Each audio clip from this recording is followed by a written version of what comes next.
kasih Pak Robi atas kesempatannya mengundang saya dan juga Pak Sultan nih dari Bina Teknik juga untuk mengisi kuliah kamu ya pada pagi hari ini. Saya kalau diundang Pak Robi ya nggak berani nolak lah saya. Pak Robi yang undang. Waduh, repot. Ya, mungkin. Assalamualaikum warahmatullahi wabarakatuh. Salam sehat dan salam sejahtera bagi kita semua. Mungkin saya izin menyapa juga nih beberapa teman-teman yang saya kenal di sini. Ibu Sri Mariati, apa kabar Bu Sri Mariati? Kemudian di sini ada Ibu Dewi Larasati dan juga tadi saya lihat ada Pak Aswin ya, Pak Aswin Indra Prasta ya. Ada. Semoga kita semua sehat dan juga teman-teman mahasiswi yang hadir pada kuliah pada pagi hari ini. Assalamualaikum warahmatullahi wabarakatuh. Mungkin pada kesempatan pagi ini sebelum memulai paparan tadi yang ditugasin Pak Robi nih, saya mungkin mau menyampaikan sedikit pertanyaan awal sebelum kuliah dari Pak Robi terkait dengan tadi tuh Puskim ya dulu berada lembaga Puskim, dan kemudian menjadi Direktorat Bina Teknik gitu. Jadi dulu di Kementerian PU ini ada Badan Litbang PUPR ya Pak ya. Jadi di bawah Kementerian PU itu ada beberapa Direktorat Jenderal, kemudian ada Badan Litbang, ada Badan Pengembangan Infrastruktur Wilayah BPIW ya. Kemudian BPSDM, badannya itu ada 3 gitu kan. Nah kemudian diawali dari Pak Menteri ya mengevaluasi, sebenarnya hasil evaluasi itu adalah hasil evaluasi Pak Jokowi juga terkait dengan penganggaran, terkait dengan penelitian. Kemudian beliau merasa anggaran penelitian ini terlalu spread di mana-mana sehingga kurang efektif, sehingga dileburlah menjadi Badan Riset Inovasi Nasional agar dana untuk riset itu terpusat sehingga lebih efektif gitu. Kemudian dengan adanya BRIN gitu ya, ditindaklanjuti oleh Bapak Menteri PUPR gitu ya. Jadi Pak Menteri pun mengevaluasi sebenarnya penelitian yang ada di Kementerian PU ini sejauh mana efektivitasnya gitu ya. Padahal kami juga memang membutuhkan SDM yang memang mendukung implementasi di Kementerian PUPR gitu. Jadi semua litbang di PUPR ini melebur ke masing-masing Direktorat Jenderal yang ada di PUPR. Seperti Puskim ini melebur ke Direktorat Jenderal Cipta Karya, sementara PusSDA melebur ke Direktorat SDA, Direktorat Jenderal SDA, dan kemudian Pusjatan melebur ke Direktorat Jenderal Bina Marga. Nah, maksudnya Pak Menteri dengan meleburnya itu Puskim menjadi Bintek ini kita mendukung kalau ada penelitian juga penelitian yang dihilir gitu ya, jadi perekayasaan gitu. Tetapi intinya kami mendukung direktorat sektor-sektor di mana kalau Cipta Karya ini ada air minum, sanitasi, penataan bangunan, kemudian PKP, kawasan permukiman itu didukung oleh ex-Puskim ya, di mana ex-Puskim itu kan juga ada sektor-sektor tersebut gitu. Jadi kami mempunyai tugas penjaminan mutu Pak. Jadi Direktorat Bina Teknik ini bertugas menjamin mutu kualitas pembangunan infrastruktur permukiman, di mana dukungan tersebut berupa NSPK Pak. Kami menyiapkan NSPK seperti standar SNI gitu di Direktorat Bina Teknik. Kemudian juga kita melakukan advis teknis, kemudian melakukan bimbingan teknis dari SNI atau NSPK yang kami produksi gitu Pak. Jadi itu tugas dari Direktorat Bina Teknik Pak gitu yang sekarang. Seperti itu Pak. Jadi terdiri dari 4 subdit dan 3 balai, di mana subdit tersebut ada 2 subdit teknik dan 2 subdit yang non teknis ya, administrasi ya. Yang administrasi itu Jafung, Subdit Jafung, dan juga data dan pengembangan sistem informasi. Tapi yang teknis ini ada clearing teknologi, Subdit TPI, dan juga Subdit keandalan bangunan gedung nih Pak Robi. Nah, dua subdit teknis ini didukung oleh laboratorium balai-balai. Kan ada 3 balai, balai bahan dan struktur, balai sains, dan juga balai kawasan permukiman. Di mana subdit keandalan bangunan ini kalau memerlukan pengujian didukung oleh 3 balai tersebut. Kalau ada clearing teknologi terkait dengan kajian juga didukung oleh 3 balai-balai tersebut. Jadi kira-kira seperti itulah tugas dan fungsi Direktorat Bina Teknik Pak Robi. Mungkin demikian ya Pak ya. Oke. Itu sebagai intro. Ini tugas Pak Robi juga nih saya menjelaskan. Jadi saya menjelaskan. Terima kasih Bu Ira. Nggak apa-apa Pak. Jadi supaya tidak salah dalam berkoordinasi Pak Robi sebenarnya. Ya Pak ya. Ya. Terkait pertanyaan-pertanyaan yang mungkin ditanyakan Pak Robi, di mana Pak Robi itu aktif di IAI ya, mungkin kalau ada yang bertanya Pak Robi bisa menjembatani dan ikut menjelaskan. Ya. Ya baik Pak. Mungkin ini saya mungkin melanjutkan ke tugas saya nih terkait dengan menyampaikan keterkaitan keandalan bangunan gedung dalam rangka sertifikasi ya nih Pak. Saya membagi 3 bagian dalam paparan saya ini, yaitu terkait dengan definisi bangunan gedung ya, karena ini supaya ya ini hal yang mendasar supaya ada persamaan pemahaman, kemudian terkait dengan keandalan bangunan, dan juga yang terakhir adalah sertifikasi bangunan gedung.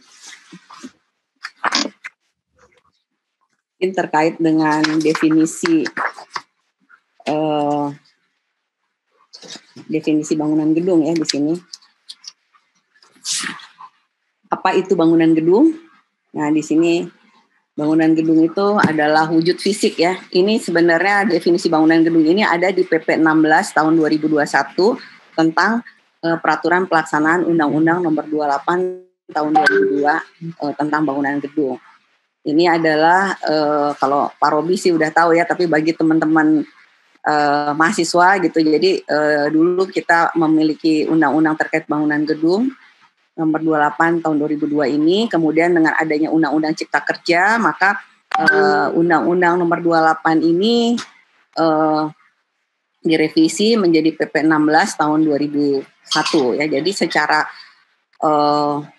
konten mungkin semangatnya sama dengan Undang-Undang 28, tetapi ada penyesuaian-penyesuaian terkait dengan mungkin pengistilahan agar sama ya pada saat harmonisasi antar peraturan ini agar sama atau inheren dengan peraturan-peraturan lainnya yang baru.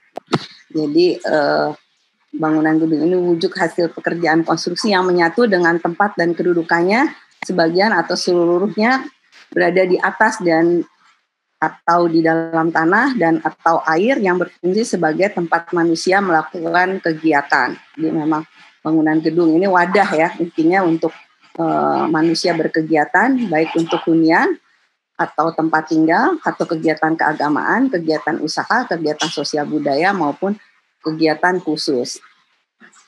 Jadi nanti mungkin di depannya kenapa definisi bangunan gedung seperti itu, karena memang bangunan gedung itu memiliki fungsi yang berbeda dan juga klasifikasi yang berbeda. Mungkin di slide selanjutnya nih, kita lihat pembagian bangunan gedung. Di sini ada fungsi bangunan gedungnya, ada fungsi bangunan mungkin yang bangunan gedung sederhana atau tidak sederhana, kemudian klasifikasi bangunan ini juga ada bermacam-macam kategori, tingkat kompleksitas, permanensi, risiko ketahanan terhadap gempa. Nah ini semua sebetulnya ya karena tadi sebagai wadah ya bagi kita beraktivitas.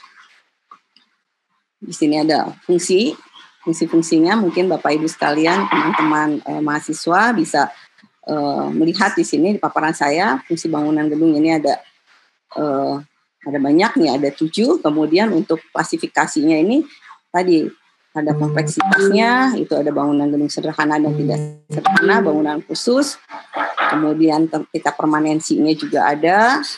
Nah ini semua nanti bermuara di perizinan tentunya gitu. Jadi untuk dengan adanya kategori seperti ini nanti memudahkan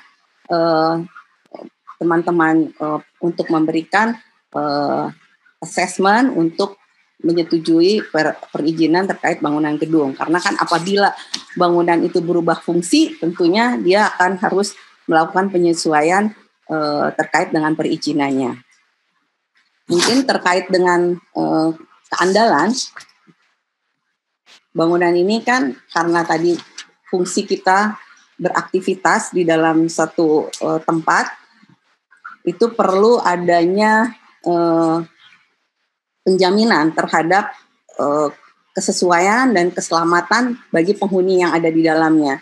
Ini apa itu keandalan bangunan? Ini juga merupakan amanat yang ada di Undang-Undang Bangunan Gedung dan PP. Jadi andal ini dijamin oleh negara, dipastikan bahwa dijamin itu ada aturannya sehingga perlu ditaati sehingga orang yang ada di dalamnya yang beraktivitas di dalam gedung ini selamat, sehat, merasa nyaman, dan mendapatkan kemudahan dalam beraktivitas di dalam bangunan gedung tersebut. Yang kita ketahui dalam kehidupan sehari-hari, apalagi di masa pandemi seperti ini, kita makin banyak ya tinggal di dalam bangunan gedung gitu ya. Jadi di rumah khususnya. Kalau dulu masih ada waktu untuk perjalanan dari rumah ke kantor atau rumah ke taman gitu ya. Nah ini sekarang makin berkurang. Jadi memang dalam keseharian biasa pun kita kira-kira mungkin 80%, 60-80% itu kita tinggal di bangunan gedung. Sehingganya memang kita harus ya wajib concern terhadap keandalan bangunan gedung dan perlu diatur. Nah untuk kebutuhan keandalan bangunan gedung ini kita detilkan lagi. Tadi ada 4K ya, keselamatan, kesehatan, kenyamanan, kemudahan. Nah, ketentuan aspek keselamatan bangunan gedung ini meliputi masalah-masalah struktur ya, misalnya di sini terkait dengan beban muatan, gitu ya. Kemudian juga ketentuan terkait dengan bahaya kebakaran. Ini melalui proteksi kebakaran, proteksi petir, kemudian jalur evakuasi bencana, instalasi listrik, dan proteksi kebakaran ini menjadi hal yang penting dalam aspek keselamatan. Ini yang perlu diperhatikan. Mengapa keandalan bangunan terkait aspek keselamatan itu diperlukan? Ini, jadi kita tadi di slide sebelumnya saya sampaikan terkait dengan masalah struktur ya, membangun dengan tidak mempertimbangkan aspek struktur ini bisa membahayakan diri sendiri maupun orang lain gitu ya.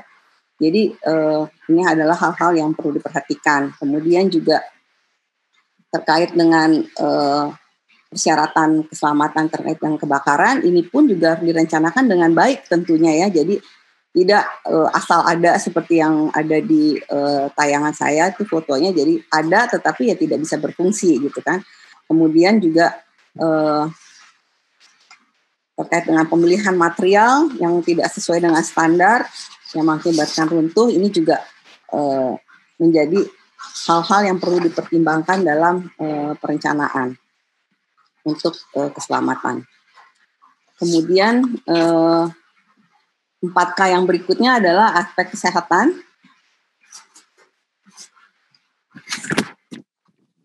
Di mana aspek kesehatan tersebut merujuk juga pada pasal yang ada di PP 16 tahun 2001, yaitu pada pasal 35 memperhatikan komponen pencahayaan pada bangunan gedung, kemudian bahan bangunan, penghawaan, dan juga sanitasi. Ini hal yang penting, apalagi pada masa pandemi ini. Mungkin pada masa pandemi ini kita semua diingatkan ya bahwa perlunya kesehatan di dalam bangunan. Jadi berdasarkan kondisi saat ini, maka kesehatan dalam bangunan seperti sick building syndrome bagi penghuninya ini merupakan hal yang sangat penting gitu ya. Sebagai contoh, kondisi kelembaban dan aliran udara dalam ruang ini dapat mempengaruhi kesehatan bagi penghuni yang ada di ruangan. Kemudian berdasarkan pasal 41 yang termasuk dalam aspek kenyamanan antara lain adalah pandangan visual, kemudian getaran, kebisingan, kondisi udara maupun ruang gerak. Ini adalah hal yang menjadi kebutuhan yang mesti dipertimbangkan dalam perencanaan terkait dengan bangunan gedung yang andal. Kenyamanan bagi pengguna bangunan gedung dapat dicontohkan dengan kondisi kehawaan dan bagaimana tingkat kenyamanan termal ketika mendiami suatu ruangan. Jadi bagi yang iklim tropis dibutuhkan pertukaran udara yang memadai agar terasa nyaman. Contoh lainnya adalah kebutuhan tingkat terangnya cahaya berdasarkan jenis aktivitas dalam ruangan yang memiliki standar kenyamanan yang berbeda juga. Jadi tidak sama tentunya antara cahaya yang ada di kantor, kemudian di rumah sakit, tentunya ini memang tidak sama. Menjadi hal yang perlu dipertimbangkan dalam perencanaan bangunan terkait dengan kenyamanan. Kemudian aspek 4K yang lain adalah aspek kemudahan, di mana ketentuan aspek kemudahan bangunan ini meliputi kemudahan hubungan ke, dari, dan di dalam bangunan gedung, kemudian juga kelengkapan prasarana dan sarana pemanfaatan bangunan gedung. Ketentuan tersebut ada pada pasal 46 Peraturan Pemerintah Nomor 16 Tahun 2021. Ini ada gambaran-gambarannya di sini. Kemudahan dalam gedung, kemudahan di luar gedung. Jadi kemudian juga kelengkapan sarana prasarana seperti sarana peribadatan.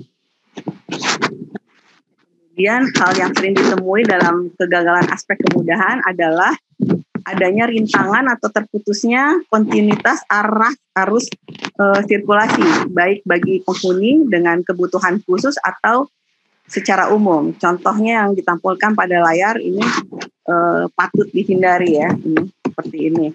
Jadi mungkin dulu ada peraturan yang Permen ya, Sultan ya ingat, Permen 46 apa 63 ini terkait dengan aksesibilitas. Di sini mengatur bahwa aspek kemudahan ini ada rem, tetapi juga di sini ada ketentuan pelaksanaan yang lebih detail lagi bahwa kemiringannya itu harus berapa. Nah ini juga menjadi hal yang penting ya bagi teman-teman ini, ada standarnya, ada peraturan menterinya, dan juga ada TNI terkait dengan aspek kemudahan ini. Jadi kalau kemiringan ini kalau nggak salah 1:12 gitu. Jadi kita berpikirnya adalah orang, bukan cuma mengangkut barang. Bagaimana kenyamanan orang pengguna wheelchair ini bisa naik ke tempat yang lebih yang akan diakses ini dengan nyaman. Kemudian terkait dengan sertifikasi bangunan gedung, ini pada topik yang ketiga. Setelah kita mengetahui seluk-beluk keandalan bangunan gedung, perlu juga kita memahami proses sertifikasi. Apabila keandalan telah terpenuhi, maka dapat menjadi mudah dalam mendapatkan sertifikasi karena kondisi teknis bangunan gedung tersebut telah sesuai dengan standar, peraturan, dan juga NSPK sehingga dapat dijamin oleh negara dalam bentuk sertifikat. Apabila dipetakan secara sederhana, proses sertifikasi yang ada berdasarkan undang-undang baru dan juga PP 16, proses sertifikasi ini dibagi menjadi tahap mulai dari pengajuan permohonan, kemudian sertifikasi. Ini kemudian juga penerbitan sertifikat, di mana proses pengajuan ini melalui pendaftaran, kemudian pemeriksaan terkait dengan dokumen-dokumennya, dokumen perencanaan arsitektur, kemudian struktur mechanical electrical, dan juga dokumen lainnya. Nah, proses ini adalah proses yang terkait dengan administrasi ya. Kemudian proses inspeksi ini adalah terkait dengan monitoring, di mana pihak pemerintah daerah yang memberikan IMB atau persetujuan bangunan gedung ini dapat saja melakukan inspeksi ya, monitoring terkait dengan di lapangan apakah ada kesesuaian antara perencanaan, dokumen perencanaan dan juga terkait dengan pelaksanaannya. Nah, ini pada saat inspeksi. Kemudian begitu sudah sesuai, baru dilakukan penerbitan sertifikat. Kenapa perlu dilakukan inspeksi? Karena seringkali terjadilah pelanggaran-pelanggaran yang dilakukan oleh masyarakat, pemohon ini. Jadi dalam gambar ada, tetapi pada saat pelaksanaan ternyata tidak ada. Gitu. Misalnya nih terkait tadi fasilitas kemudahan, seringkali ada di dalam gambar gitu ya, terkait dengan rem, kemudian toilet difabel gitu. Tapi pada saat pelaksanaan ternyata tidak ada gitu loh. Karena mungkin itu costly. Nah, ini yang perlu adanya penertiban gitu. Karena kita harus yaitu negara hadir dalam 4K tersebut baru diterbitkan sertifikat. Kemudian selanjutnya ini proses-proses terkait administrasi dan teknis. Kita lihat dalam siklus proses bisnis bangunan gedung dapat ditentukan berbagai tahap ya, tadi perencanaan teknis, kemudian pelaksanaan konstruksi dan pemanfaatan. Ini adalah satu proses terkait dengan penyelenggaraan bangunan gedung ini sebenarnya, mulai dari perencanaan, pelaksanaan dan pemanfaatan. Di sini pada saat perencanaan teknis ini tadi ada pra permohonan yang meliputi tadi pendaftaran konsultasi penyataan pada saat permohonan IMB, kemudian diterbitkan IMB atau PBG. Kemudian pelaksanaan untuk pengawasan konstruksi yang dilakukan berkala, kemudian juga laporan akhir atau pada saat pemanfaatan baru bisa diterbitkan SLF oleh pemerintah daerah atau di sini selain SLF ada SBKBG. Ini mungkin istilah-istilah yang baru mungkin seperti persetujuan bangunan gedung ini adalah dulunya IMB. Kemudian di sini ada juga SIMBG. SIMBG adalah Sistem Informasi Bangunan Gedung yang tadi mungkin sudah sempat disampaikan oleh Ibu Diana.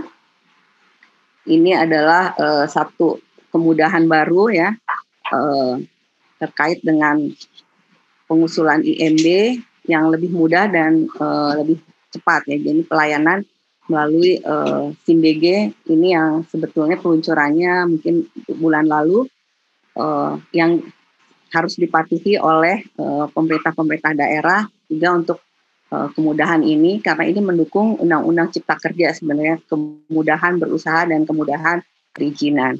Kemudian untuk SLF terkait dengan kelaikan fungsi ini adalah yang dilakukan tadi pasca konstruksi. Kemudian di sini ada SBKBG. SBKBG ini adalah surat bukti kepemilikan bangunan gedung. Ini adalah seperti kalau di mobil ini BPKB untuk bangunan strata title. Strata title ini bisa kantor, bisa juga pasar gitu ya, kos atau jualan, di mana kalau kita di tempat yang landed houses itu kita memiliki sertifikat tanah ya. Kalau untuk strata title itu kan kita ada di lantai atas. Nah, ini bagaimana sistem kepemilikannya? Nah, ini adalah surat bukti kepemilikan bangunan gedung. Atau mungkin ada juga dulu istilahnya SBKBG. SBKBG ini adalah sama seperti sertifikat untuk bangunan, tapi fungsinya adalah rumah. Jadi perbedaannya SBKBG dan SKBG Kalau SKBG ini acuannya adalah Undang-Undang Nomor 1 Tahun 2011 tentang permukiman, sementara SBKBG ini landasannya adalah Undang-Undang Cipta Kerja karena sudah baru, dan PP 16 tahun 2021. Tadi melanjutkan terkait dengan sertifikasi bangunan gedung.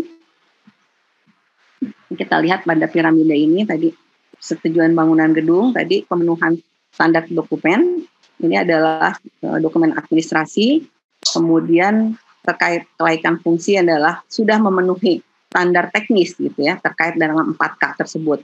Sementara untuk bangunan gedung hijau ini adalah yang lebih advance gitu. Kalau tadi SLF ini adalah standar teknis sesuai dengan 4K saja, di mana kenyamanannya itu masih belum sampai memenuhi syarat bangunan gedung hijau. Ini adalah piramida sertifikasi untuk bangunan gedung. Untuk selanjutnya terkait dengan persetujuan bangunan gedung. Apa sih bangunan gedung? Tadi ada definisi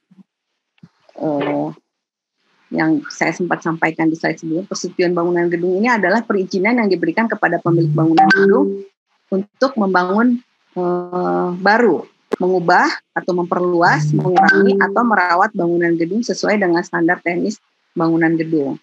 Jadi ini adalah istilah baru dari IMB ya, persetujuan bangunan gedung. Kelengkapan permohonan PBG ini adalah data teknis bangunan gedung, data alamat ini adalah administrasi, data pemilik bangunan gedung, dan data tanah. Yang data alamat, pemilik, dan tanah ini adalah data administrasi dan juga kemudian data teknis untuk submit untuk persetujuan bangunan gedung atau IMB. Dan terkait dengan sertifikat layak fungsi, apa itu sertifikat layak fungsi? Sertifikat layak fungsi itu adalah sertifikat yang diberikan oleh pemerintah daerah untuk menyatakan kelaikan fungsi bangunan gedung sebelum dapat dimanfaatkan. Ini tadi mungkin di slide yang berapa tuh tadi saya sampaikan ada bagan, di mana proses sertifikasi itu tadi sertifikasi PBG yang awal, kemudian ini sertifikat layak fungsi. Ini adalah terkait dengan kesesuaian standar teknis sesuai dengan perencanaan dari arsitektur, struktur, mechanical, electrical, ini sesuai antara gambar dengan pelaksanaan. Kemudian selanjutnya terkait dengan bangunan gedung hijau. Kalau tadi di piramida tadi, peran saya ini kan dia di paling atas. Apa sih bangunan gedung hijau? Bangunan gedung hijau adalah bangunan gedung yang memiliki standar teknis bangunan gedung yang memiliki kinerja terukur secara signifikan dalam penghematan air, energi, dan sumber data lainnya yang memenuhi prinsip bangunan gedung hijau sesuai dengan fungsi dan klasifikasi dalam setiap tahapan penyelenggaraannya. Untuk lingkup sertifikasi bangunan gedung ini adalah terkait dengan pengelolaan tapak, kemudian efisiensi penggunaan energi, efisiensi penggunaan air, kualitas udara dalam ruang, penggunaan material ramah lingkungan, pengelolaan sampah, pengelolaan air limbah. Ini adalah lingkup sertifikasi bangunan gedung hijau. Untuk lingkup H2M dan lingkup kawasan juga merupakan hal yang diatur juga dalam sertifikasi bangunan gedung hijau. Tapi untuk bangunan gedung hijau yang basic nih sebenarnya itu adalah hemat energi, listrik, sama hemat air, pengolahan sampah. Itu adalah hal yang sebenarnya bangunan gedung hijau yang standar lah, yang paling rendah sebenarnya yang diupayakan. Kalau tadi Bu Dirjen juga sempat menyinggung kan, kalau misalnya memang yang di atas 5.000 itu kan tentunya bangunan gedung hijau yang memang benar-benar kinerjanya terukur secara signifikan ya, tadi masalah air, energi, sampah, dan tadi ini material kualitas udara gitu. Tetapi mungkin kalau untuk yang paling sederhana, yang basic itu adalah misalnya kami di perumahan ya adalah bisa hemat energi, hemat listrik, dan hemat air, energi, listrik, dan pengelolaan sampah. Ini yang bisa kita lakukan sehari-hari untuk mendukung pelaksanaan atau implementasi dari bangunan gedung hijau. Kembali lagi terkait dengan standar teknis keandalan bangunan. Keandalan bangunan ini tadi kan ada 4 ya, keselamatan, kesehatan, kenyamanan, dan kemudahan. Kalau kita lihat dari levelnya nih, dari level 1 sampai level 3 ini diatur dalam permen dan juga PP gitu. Level 1 ini keandalan, level 2 itu adalah kriterianya 4K, kemudian level 3 ini adalah terkait dengan lingkup ya. Lingkupnya lingkup struktur, arsitektur, utilitas. Sementara untuk level 4 ini lebih detail lagi terkait dengan lingkupnya, struktur apa saja, kemudian arsitektur apa saja, dan utilitas apa saja yang menjadi standar keandalan bangunan gedung yang perlu direncanakan dengan baik. Kemudian beberapa hal yang akan kami sampaikan juga terkait dengan standar teknis untuk bangunan gedung tadi, yang mendukung 4K tadi, 4K untuk keselamatan, kenyamanan, kesehatan, kemudahan. Ada beberapa acuan yang dapat digunakan oleh Bapak Ibu sekalian atau teman-teman mahasiswa di sini terkait dengan standar teknis. Ada NSPK tadi, norma standar peraturan. Yang terkait dengan norma ini ada peraturan-peraturan terkait yaitu melalui yang diatur melalui undang-undang, PP, dan juga peraturan menteri. Tetapi tadi NSPK norma standar. Nah, yang standar ini ada standar-standar teknis yang disiapkan oleh kami dari Kementerian PUPR dan bekerja sama dalam penyiapannya ini dengan teman-teman asosiasi profesi dan juga akademisi ya. Ini ada beberapa SNI, istilahnya Standar Nasional Indonesia, yang bisa menjadi acuan Bapak Ibu dan teman-teman sekalian dalam merancang kesesuaiannya agar memenuhi syarat 4K tersebut. Kalau di sini ini sosialisasi nih Pak Robi tadi terkait dengan SNI yang ada, terkait tadi tata ruang luar, ini ada beberapa SNI-nya di sini. SNI 1733 nih ya biasanya dipakai. Kemudian tata ruang dalam juga ada SNI-nya. Kemudian terkait dengan bentuk, kemudian orientasi bangunan, pencahayaan, dan ventilasi udara. Kemudian juga ini mungkin teman-teman juga biasanya mengacu pada Never, tetapi juga kami juga memiliki SNI yang diterbitkan dengan standar-standar Indonesia. Kemudian standar teknis yang lainnya yang terkait dengan keselamatan ini adalah terkait dengan rangka atap, ini ada SNI-nya, SNI 032449, SNI 2450. Kemudian terkait dengan penutup atap, langit-langit, ini juga kita memiliki SNI. Kemudian aspek keselamatan juga kita memiliki SNI yang sudah diterbitkan. Kemudian ini banyak sekali keselamatan. Sebenarnya mengikuti ininya saja Pak ya. Di sini kan ada dalam kolom ada dokumen perencanaan, kemudian ini modulnya nih. Ada electrical, ada dinding, lantai, keramik. Ini semua sebenarnya ada aturannya. SNI yang perlu dipatuhi dan menjadi panduan Bapak Ibu dalam merencanakan. Kemudian untuk komponen bangunan rumah ini juga hal-hal yang perlu diperhatikan, drainase, air bersih, air limbah, sampah, pengecatan, ini juga ada SNI-nya. Sebetulnya SNI yang paling sering update ini adalah SNI terkait dengan struktur bangunan untuk keselamatan, yaitu terkait dengan kegempaan. Nah ini seringkali banyak perencana-perencana yang masih menggunakan standar-standar yang tidak update. Gitu. Nah ini seringkali pada saat kalau ke depannya implementasi praktek ini tidak bisa tidak bisa lolos dalam perizinan karena tidak mengikuti SNI baru gitu. Seperti SNI gempa ini kan ada SNI 1726 terkait dengan struktur bangunan gempa, ini harusnya ikuti 2017, tidak bisa mengikuti SNI 2012 karena perkembangan patahan di dalam tanah, pergeseran-pergeseran di bawah tanah, ini menyebabkan adanya perubahan SNI yang perlu diikuti gitu ya. Jadi dalam hal perizinan gitu.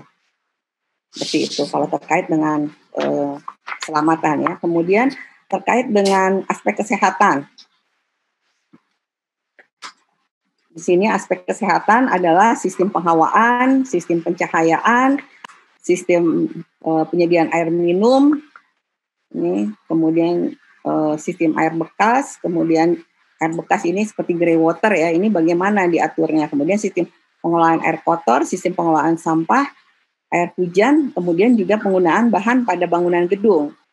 Bahan bangunan gedung yang ramah lingkungan, jadi yang memanfaatkan di dalamnya juga tidak menimbulkan gangguan pada kesehatan. Misalnya bangunan-bangunan tersebut mengandung metal-metal yang berbahaya yang mungkin dalam kurun waktu tertentu bisa mengakibatkan penyakit seperti karsinogenik seperti itu.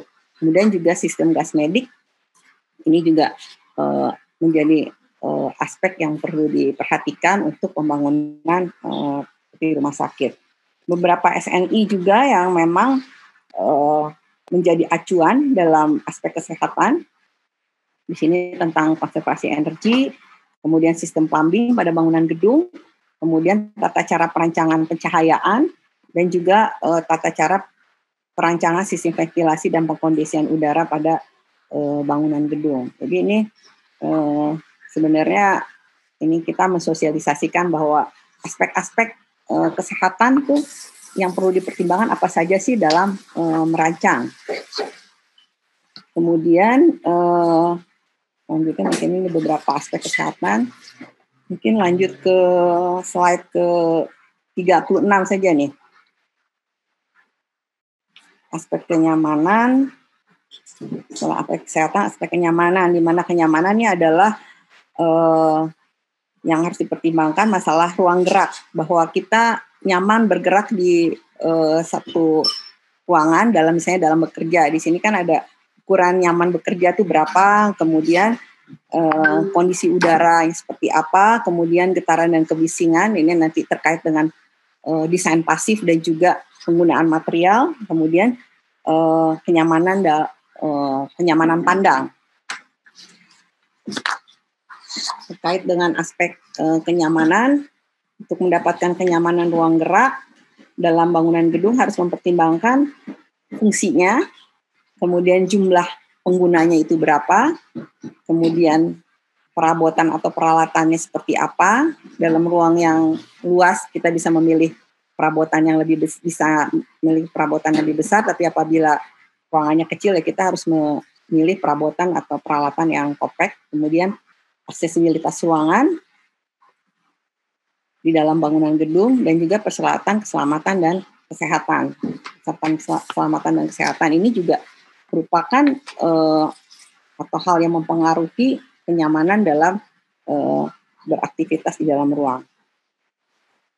Kemudian untuk mendapatkan kenyamanan tersebut, sirkulasi antar ruang juga diperlukan,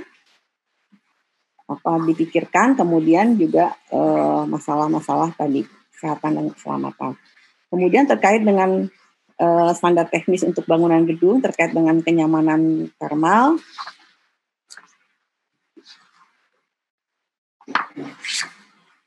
Ini perlu adanya kesesuaian perencanaan hubungan antara bangunan atau juga di dalam bangunan tersebut. Kemudian juga ini terkait dengan organisasi ruang ya di dalam bangunan, dalam merencanakan bahwa kelengkapan sarana dan prasarana dalam pemanfaatan bangunan gedung ini harus aksesibel. Jadi terkait dengan peletakan fungsi toilet ya, toilet untuk difabel, ini biasanya minimal di lantai dasar, gitu ya. Apabila bisa di setiap lantai itu lebih baik, tetapi minimal ada di ground floor. Kemudian juga aspek kemudahan lainnya itu tadi terkait dengan ramp, akses dari luar ke dalam bangunan. Kemudian juga terkait dengan fasilitasi untuk difabel, ini terkait dengan guiding block atau warning block. Terkait dengan lift untuk difabel ini harus bisa bicara ya, ada soundnya agar para penyandang netra ini bisa tahu apabila dia itu ada di lantai berapa, apakah dia bisa keluar atau tidak. Kemudian juga di bangunan tersebut juga ada fungsi sound yang bisa menginformasikan kepada kaum difabel apabila bangunan tersebut misalnya terjadi kebakaran atau ada informasi-informasi agar penyandang netra itu bisa mengetahui gitu ya bahwa ada informasi-informasi itu yang dilakukan secara audio. Gitu. Jadi itu adalah kelengkapan bangunan yang perlu diperhatikan untuk aspek kemudahan pada bangunan gedung. Mungkin demikian ya Bapak Ibu sekalian yang bisa saya sampaikan pada paparan saya pada pagi hari ini. Mudah-mudahan SNI yang saya sampaikan ini pada kesempatan ini bisa menjadikan wawasan baru bagi teman-teman mahasiswa bahwa dalam merencanakan ini perlu acuan-acuan lain gitu ya. Dalam berpraktek nantinya gitu. Jadi peraturan menteri, kemudian juga ada SNI yang bisa menjadi rujukan bagi teman-teman dalam berpraktek nanti pada saat sudah lulus. Mungkin demikian. Jadi acuannya tidak hanya building code dari luar negeri gitu loh, bahwa kita juga punya building code gitu. Permen 29 gitu ya. Dan juga SNI dan juga peraturan menteri yang bisa menjadi acuan dalam merancang. Demikian yang bisa saya sampaikan Pak Robi. Terima kasih dan mohon maaf apabila ada kekurangan dalam menyampaikan paparan pada pagi hari ini.